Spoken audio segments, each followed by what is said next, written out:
दोस्तों गौतम गंभीर और विराट कोहली की जो रिवैलरी है वो आईपीएल से शुरू होती है और उसके बाद इंटरनेशनल क्रिकेट तक पहुंच जाती है। एक्चुअली ये फैक्टर पाया जाता है कुछ लोगों के दरमियान।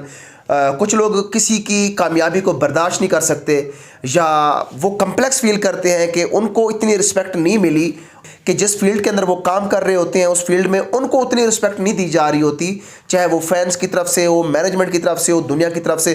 तो दूसरा प्लेयर जो है जो उसी तरह का फॉर्मेट खेल रहा है वो बर्तरी ले जाता है और उसकी रिस्पेक्ट करते हैं।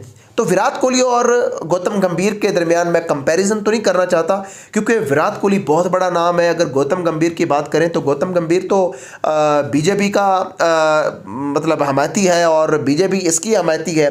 मोदी की हुकूमत में उसको ये डेजिग्नेशन मिला है और जय शाह के साथ उसके अच्छे ताल्लुकात हैं, अमित शाह के साथ उसके अच्छे ताल्लुकात थे, इसलिए वो राजनीति में आया और उसने पॉलिटिक्स करी। और उसके पीछे भी उसका सिर्फ एक ही मुद्दा था कि अगर मैं इक़्तिदार में आ गया तो मैं उन लोगों से भी बदले लूँगा जिन लोगों को मैं बर्दाश्त नहीं करता, जिन लोगों से मेरी बनती नहीं है।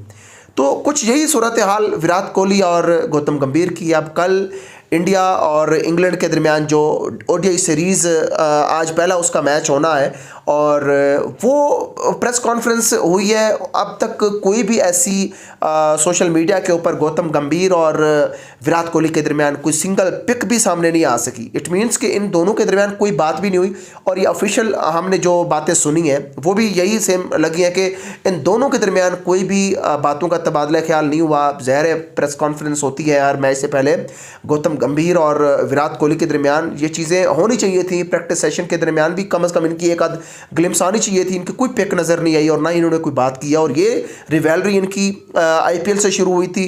आईपीएल के अंदर इनकी अच्छी खासी लड़ाई हुई थी, उसके बाद फिर ये एक दूसरे के साथ इनका जो बैर है वो आ रहा है और उस की बिना पर अब ये पोजीशन है कि एक तरफ इक़्तिदार का नशा है गौतम गंभीर को और वो ये नहीं देख रहा कि दुनिया का बेहतरीन बल्लेबाज विराट कोहली और वो मेरे से छोटा भी है, मुझे चाहिए कि मैं कंट्री फर्स्ट रखूं और अपने इस प्लेयर को रिस्पेक्ट दूं और इसका कॉन्फिडेंस बढ़ाऊं और मेरी जो पिछली हार हुई है T20 के अंदर कम से कम उसकी भरपाई हो सके।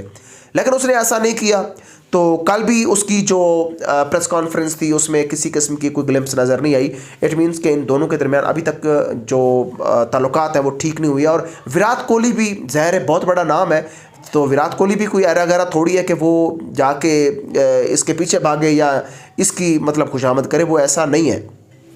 तो दूसरी खबर ये आ रही है कि इंग्लैंड क्रिकेट बोर्ड ने फैसला किया है कि वो कोच चेंज करना चाहता है। उसमें 4-5 नाम भी उसने रखे हैं जिसमें राहुल द्रविड़ का नाम भी है। और मैं आपको यहाँ बताता चलूँ कि राहुल द्रविड़ का जो जो इसका टेन्योर रहा है इंडियन का कोच के तौर पे वो बहुत अच्छा रहा है, क्योंकि जैसे ही बीजेपी की हुकूमत आती है और इसे पता चल गया था कि गौतम गंभीर आने वाले चेयरमैन हो सकते हैं, तो ये बड़ा अच्छा फ़ैसला किया था राहुल द्रविड़ ने। उन्होंने अपनी घरेलू मसरूफियात की वजह से टीम को उन्होंने छोड़ दिया था और अपनी मर्ज़ी से उन्होंने इस्तीफ़ा दिया था इंडियन क्रिकेट टीम में, यानी टेस्ट के जो वो कोच थे रेड बॉल के। हालांकि उनको रोहित शर्मा ने कहा भी था कि आप हमारे साथ वर्ल्ड कप खेल लें, उसके बाद बेशक आप इस्तीफ़ा दे देना, और वर्ल्ड कप वो जीते। तो बहरहाल जब चैंपियन ट्रॉफी होती है तो उसका क्रेडिट भी रोहित शर्मा ने राहुल द्रविड़ को दिया था। तो राहुल द्रविड़ की जो अपना रिस्पेक्ट है वो पूरे इंडिया में है, प्लेयर्स के अंदर भी है, बाइंडिंग होती है। आपने देखा होगा कि पाकिस्तान ने जो पहला वर्ल्ड कप जीता था T20, उसमें हमारे जो कोच थे वो इंतखाब आलम थे। अब इंतखाब आलम को हम कितने जानते हैं, वो एक नॉर्मल प्लेयर के तौर पे हम उसको ले सकते हैं, लेकिन वहाँ पे यूनुस खान की इतनी कमाल की बाइंडिंग थी, अपनी टीम को जोड़ के रखा। तो आज यूनुस खान का नाम है लेकिन कोच को कोई याद ही नहीं रखता। तो कोच जब कंट्रोवर्शियल हो जाए, कोच जब अपने प्लेयरों के साथ मतलब उसका रवैया ठीक ना हो, तो उसका इम्पैक्ट ज़रूर पड़ता है, जो कि आप देख रहे हैं गौतम गंभीर और विराट कोहली के दरमियान जो कुछ हो रहा है। तो बहरहाल अगर इस सीरीज़ में गौतम गंभीर ने इज़्ज़त बचानी है तो विराट कोहली को कॉन्फिडेंस देना पड़ेगा। विराट कोहली को अगर कोच की तरफ से कॉन्फिडेंस ना मिला तो फिर विराट कोहली कोई भी अटपटी इनिंग्स खेल सकता है, और उसे ये भी पता है, पूरे इंडिया को ये पता है कि विराट कोहली 27 का वर्ल्ड कप खेल रहा है। अलबत्ता रोहित शर्मा का थोड़ा सा डाउट है, लेकिन विराट कोहली अगर फ़र्ज़ करें इस सीरीज़ में नाकाम हो जाता है तो इसका जो गुस्सा है वो तो गौतम गंभीर के ऊपर निकलेगा ही, अवाम की तरफ से भी निकलेगा, क्योंकि गौतम गंभीर ने एक बैक नहीं किया एक ऐसे नाम को जो कि दुनिया का बेहतरीन बल्लेबाज है। लेकिन ये प्रोफेशनल क्रिकेटर्स होते हैं, ऐसा करते नहीं हैं। अगर फ़र्ज़ करो तीनों जो वनडे है उसमें विराट कोहली बिल्कुल इस तरह की इनिंग्स खेलता है जो जिसमें इंटरेस्ट नज़र ना आ रहा हो, या उसके जहन में ये मैं अपनी परसेप्शन बता रहा हूँ, उसके जहन में ये ख्याल आता है कि यार ये बंदा मेरे साथ सही नहीं है, तो मुझे ये बैक नहीं कर रहा, मुझे ये कोई कॉन्फिडेंस नहीं दे रहा, तो चलो ठीक है, मैं भी फिर अपने गैर जिम्मेदारी से खेलता हूँ, और फिर जब सीरीज़ हार जाएगा इंडिया तो उसके बाद ये सारी बातें कोच को सुननी पड़ेंगी। तो ये मैं कह रहा हूँ कि ये वो सोच सकता है, लेकिन ऐसा नहीं है विराट कोहली, ठीक है।